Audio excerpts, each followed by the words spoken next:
Season ഇന്നും 100-ലധികം സീറ്റുമായിട്ട് UDF അധികാരത്തിൽ വരുമെന്നും ഞങ്ങൾക്ക് കഷ്ടിച്ച് കടന്നുകൂടുമെന്ന് പറഞ്ഞവരൊക്കെ ഇപ്പം ഞങ്ങൾ വൻതോതിലുള്ള സീറ്റുകളുമായി വരുമെന്ന് പറയുന്നുണ്ടല്ലോ എന്ന കോൺഫിഡൻസ് പങ്കുവയ്ക്കുകയാണ്. 12 വർഷത്തെ BJP ഭരണം കണ്ടുകൊണ്ട് ജനങ്ങൾ ഞങ്ങൾക്ക് വോട്ട് ചെയ്യുമെന്ന് പറയുന്നു കേന്ദ്രമന്ത്രി സുരേഷ് ഗോപി.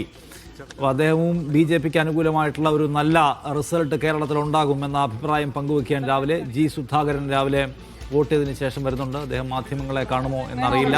എന്തായാലും നമ്മൾ ആദ്യ മണിക്കൂറുകളിൽ കാണുന്ന സംസ്ഥാനത്തിന്റെ വിവിധ ഭാഗങ്ങളിൽ നിന്ന് രാഷ്ട്രീയ, സാമൂഹ്യ, സിനിമ, കലാരംഗത്തെയൊക്കെ പ്രമുഖരായിട്ടുള്ള ആളുകൾ വോട്ട് ചെയ്യാൻ എത്തിയിരിക്കുന്നതിൻ്റെയാണ്. കുടുംബസമേതം എല്ലാവരും വോട്ട് ചെയ്യുകയും വോട്ട് ചെയ്തതിൻ്റെ മഷി അടയാളമുള്ള ചൂണ്ടുവിരൽ ഉയർത്തി കാണിച്ചുകൊണ്ട് വോട്ടിൻ്റെ പ്രാധാന്യത്തെക്കുറിച്ച് സംസാരിക്കുകയും ചെയ്യുകയാണ്. എന്തായാലും വിജയ സിമ്പൽ പോലെയാണ്. VD സതീശൻ പ്രതിപക്ഷ നേതാവ് 100 സീറ്റിലധികം എന്ന അദ്ദേഹത്തിൻ്റെ അവകാശവാദം ഇന്ന് രാവിലെ കൂടി ആവർത്തിക്കുന്ന നിലയുണ്ടായി. സുധാകരൻ അമ്പലപ്പുഴയിൽ വോട്ട് ചെയ്തതിനു ശേഷം കുടുംബസമേതം മാധ്യമങ്ങളുടെ മുമ്പിൽ വരികയും ചെയ്തു. എന്തായാലും രാവിലെ പോളിംഗ് തുടങ്ങിയപ്പോൾ തന്നെ ആവേശോജ്വലമായ പ്രതികരണമെന്ന് പറയാൻ കഴിയും വിധത്തിൽ സംസ്ഥാനത്ത് പലയിടങ്ങളിലും നല്ല കനത്ത പോളിംഗ് എന്ന് പറഞ്ഞാൽ നല്ല ക്യൂ ഉണ്ട്, ആളുകൾ വരിവരിയായി നിൽക്കുന്നു. അപ്പോൾ ഇത് വൈകുന്നേരം 6 മണി വരെ തുടരുന്ന ഒരു കനത്ത പോളിംഗിൻ്റെ സൂചനയായി തുടക്കമായി എടുക്കാൻ കഴിയുമോ എന്ന് ചോദിച്ചാൽ ഇപ്പോൾ പറയാൻ കഴിയില്ല. കാരണം സാധാരണ നിലയ്ക്ക് ഈ ചൂട് കാലത്ത് രാവിലെ ആളുകൾ പോളിംഗിന് കൂടുതൽ വരിക എന്നുള്ളത് സാധാരണ ഒരു സംഗതിയാണ്.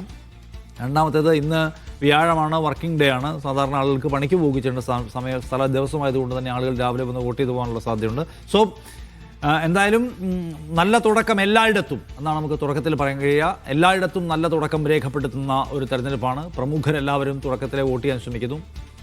മുഖ്യമന്ത്രി പിണറായി വിജയൻ അടക്കമുള്ള ആൾക്കാർ ഇനിയും വോട്ട് ചെയ്യാൻ വരേണ്ടതുണ്ട്. ഇപ്പോൾ നമ്മൾ കാണുന്നത് പേരാവൂരിലെ സണ്ണി ജോസഫിനെയും അമ്പലപ്പുഴയിലെ സുധാകരനെയുമാണ്. എന്തായാലും കേരളത്തിൻ്റെ ഒരു വോട്ടിംഗ് ശതമാനം എങ്ങോട്ടേക്കാണ് സഞ്ചരിക്കുന്നതെന്നാണ് നമ്മൾ ഉറ്റുനോക്കുന്നത്. ഇപ്പോൾ കേരളത്തിൽ ഭരണവിരുദ്ധ വികാരമുണ്ട് എന്ന് പറയുന്നതിനെ പ്രതിഫലിപ്പിക്കുന്ന വലിയ വോട്ടിംഗ് നടക്കുമോ? ഈ സർക്കാരിൻ്റെ തുടർച്ചയെക്കുറിച്ച് അവകാശപ്പെടുന്ന ലെഫ്റ്റ് ഹാൻഡിലുകൾ അല്ലെങ്കിൽ ഇടതുപക്ഷക്കാർ പോലും പക്ഷേ ഒരു ഭയങ്കരമായ വിജയത്തിലേക്കല്ല ഇത് പോകുന്നത്. ഒരു 75-ൻ്റെ പരിസരത്ത് വന്ന് ഞങ്ങൾ വിജയിക്കുമെന്ന് അവകാശപ്പെടുന്നു. അങ്ങനെയാണ്